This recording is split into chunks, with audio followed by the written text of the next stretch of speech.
loves, welcome back to my channel. I'm Jess from Behatilife. Thank you so much for tuning in.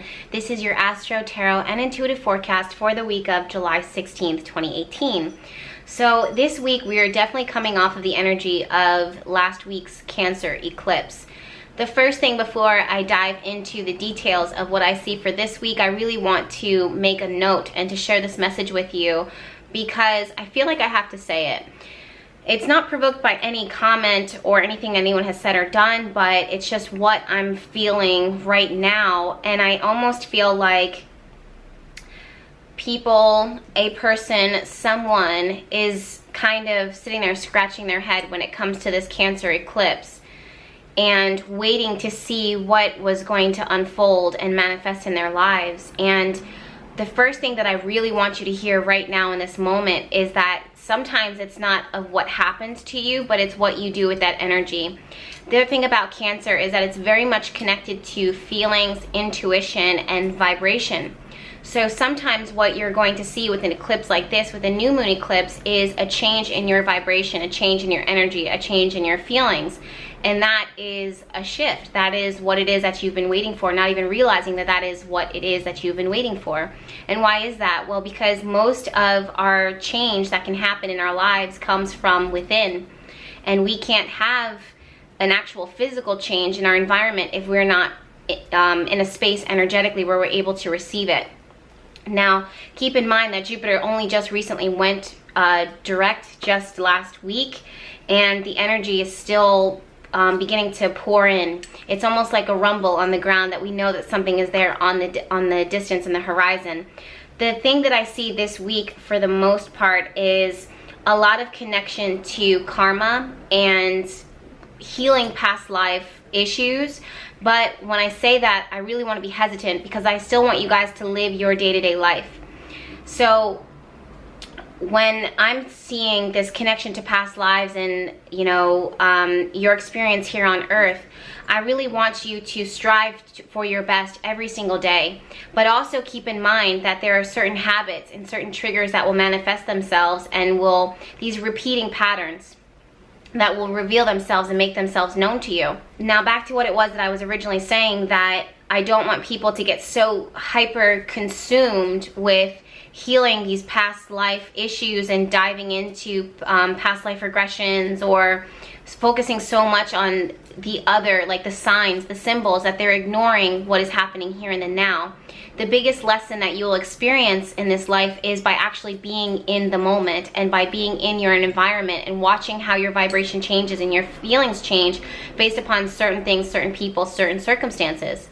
So that's what I see for this week, is listening to, and also connected to this eclipse, is listening to your feelings and being aware of them, being hyper aware of them, and making decisions and choices based upon that. So looking at the chart, it makes sense that this is what is coming through, because as I'm looking at the chart, Mars, ruling our drive and our ambition, is sitting in the sign of Aquarius, the sign that wants to do different, the sign of the eccentric, the sign of the oddball. He's thinking light years ahead, but also Mars is retrograde. So because Mars is retrograde, he's conserving and building up his energy and his resources for the right moment at the right time.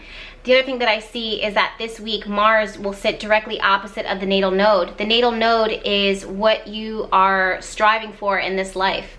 Now this is what's going on in the cosmos, and I'm not looking directly at your chart, but this energy impacts us all and it trickles down here on Earth. So as above, so below.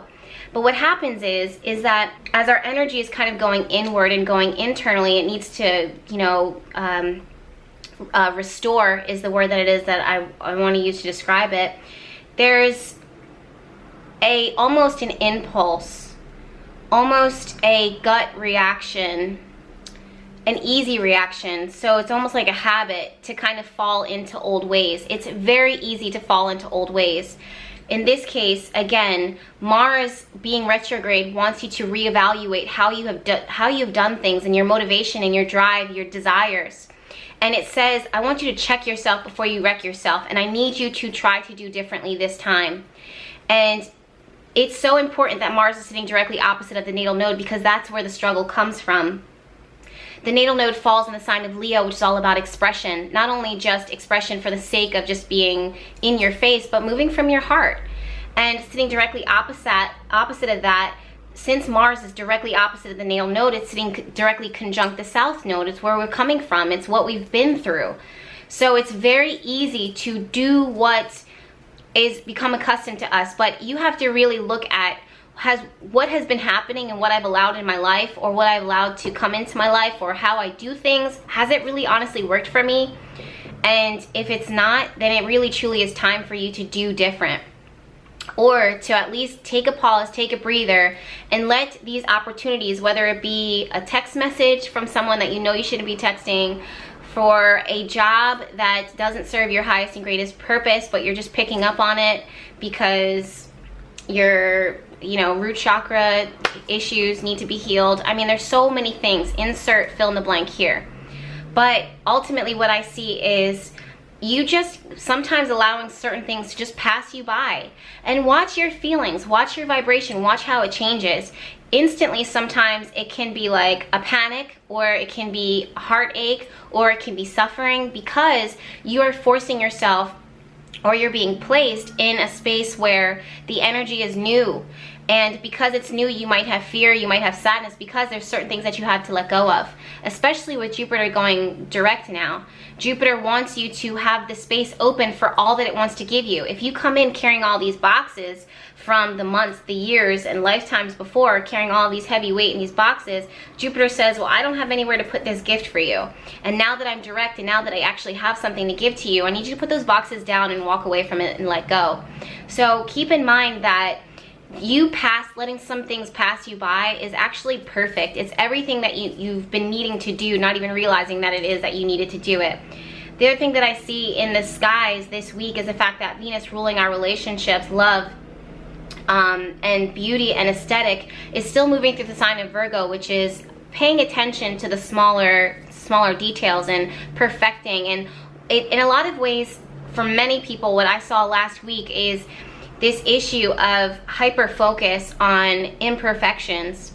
And really what I want you guys to do this week is, while you are restructuring and rewiring what has been done and how you do things, while you're doing that, watch your feelings again and your vibrations. Why do I keep saying feelings and vibrations? Well, because the sun's moving through Cancer, and the Cancer eclipse was in the sign of Cancer.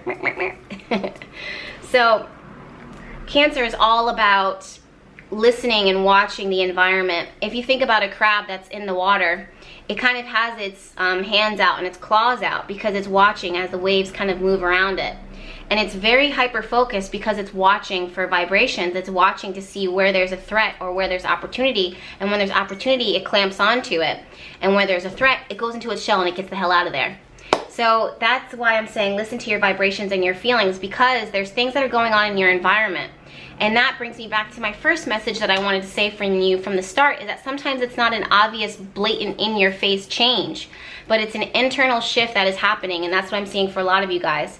So while you are doing differently, make sure that you're speaking love to yourself. Make sure that you're nurturing yourself, that you're taking care of yourself. If your energy is low, allow yourself to rest.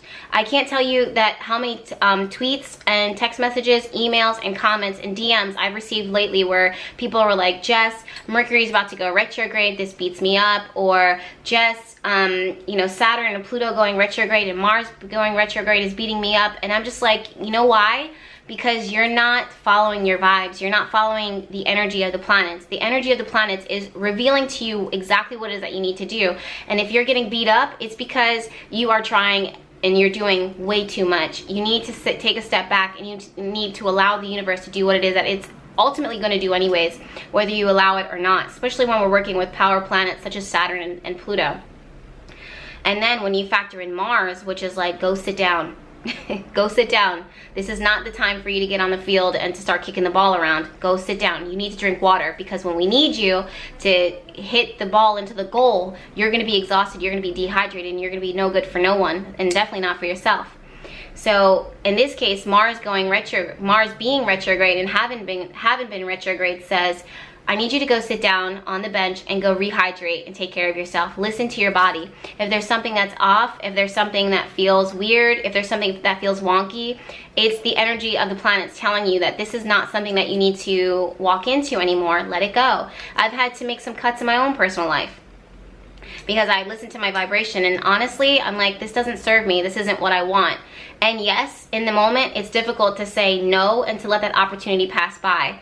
And then also, sometimes there's moments where you kind of slip up. Again, Mars sitting directly on top of the South Node means that sometimes you revert back to old ways of doing things because it's comfortable. But just because it's comfortable doesn't mean that it's not toxic.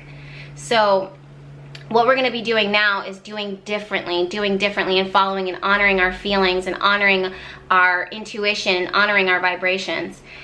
The moon is the one thing that I'm going to be watching a lot this week as it moves out of the sign of Virgo and then into the sign of Libra, which finally is all about restoring balance. That's going to happen on the 17th. Also, it wants to partner up with people that are like-minded because remember, balance. It needs to be equal. So make sure that anything that you're sharing your time, your energy, and your space with is balanced and equal. On the 19th, the moon moves into the sign of Scorpio. After we've experienced that focus on balance, now we start to dive into the meat. We start to dive into what it is that we truly want. We start to dive into our feelings and what's important to us. Quality over quantity is the biggest thing that I keep saying. On the 20th, that's when the Mars sitting directly opposite the natal node is direct. And in perfection, sitting directly on top of the South Node, but this is going to be impacting us all week. So I don't want you guys to think that, oh, it's only the 20th. No, girl, it's the entire week. I want you to be aware of it. I want it to be obvious. The last thing I want to say before I sign off for the day is the fact that Mercury is preparing to go retrograde. Technically, it's going to be next week, but the energy of that, the shadow period, is going to be happening this week, and we're going to start feeling it towards the end. Mercury, again, is all about communication, our thoughts, how we express ourselves, and how we use our words. So I'm actually going to be traveling this week and headed to New Orleans, but I still think that I always think retrograde planets are totally doable. You just need to have a proactive approach to it. But again, this is another one of those planets, another one of the planets who is turning their energy inward. So if that doesn't tell you, and if that doesn't show you what we're working with right now, then I don't know what will. Mercury, Mars, Pluto, Saturn, Chiron, Neptune, all of these planets are currently retrograde, and now Mercury is joining them. So it's just kind of going inwards, going inwards, going inwards, okay? So that's what it is that I see for you guys. I do have some more videos coming, but for you in the weeks to come, especially when it comes to vlogging my trip in New Orleans and other journeys that I'll be going on. But I'm very interested in hearing what types of videos you would like to see, what information you would like to receive. The next series that I'll be doing is probably most likely walking through the chakras. For some reason, I'm gravitating towards that right now, as well as talking about Oshun and Kali Ma, because these are the two goddesses that have been approaching me lately and didn't even realize it. But then now, like, looking at it all and looking back at it, I'm like, oh. So it's very interesting how spirit works with you, how guides and goddesses and gods work, and how they approach you and what it is that they're trying to tell you. And then the more that you honor them, the more that you acknowledge it, the more that you listen to that vibration and you follow your intuition and your feelings, the more that you'll reap the reward and the benefit. So sometimes it's not always you doing as much as it is about you being in a position, in a space to receive, which is one of the messages also that the goddess Oshun brings to anybody that it is that she approaches, for the most part. All right, so I love you guys so much. Thank you so much for tuning in. Make sure that you're subscribed and maybe even hit the notification bell so that you'll be notified when these videos hit. I love you, and I'll talk to you soon. Bye.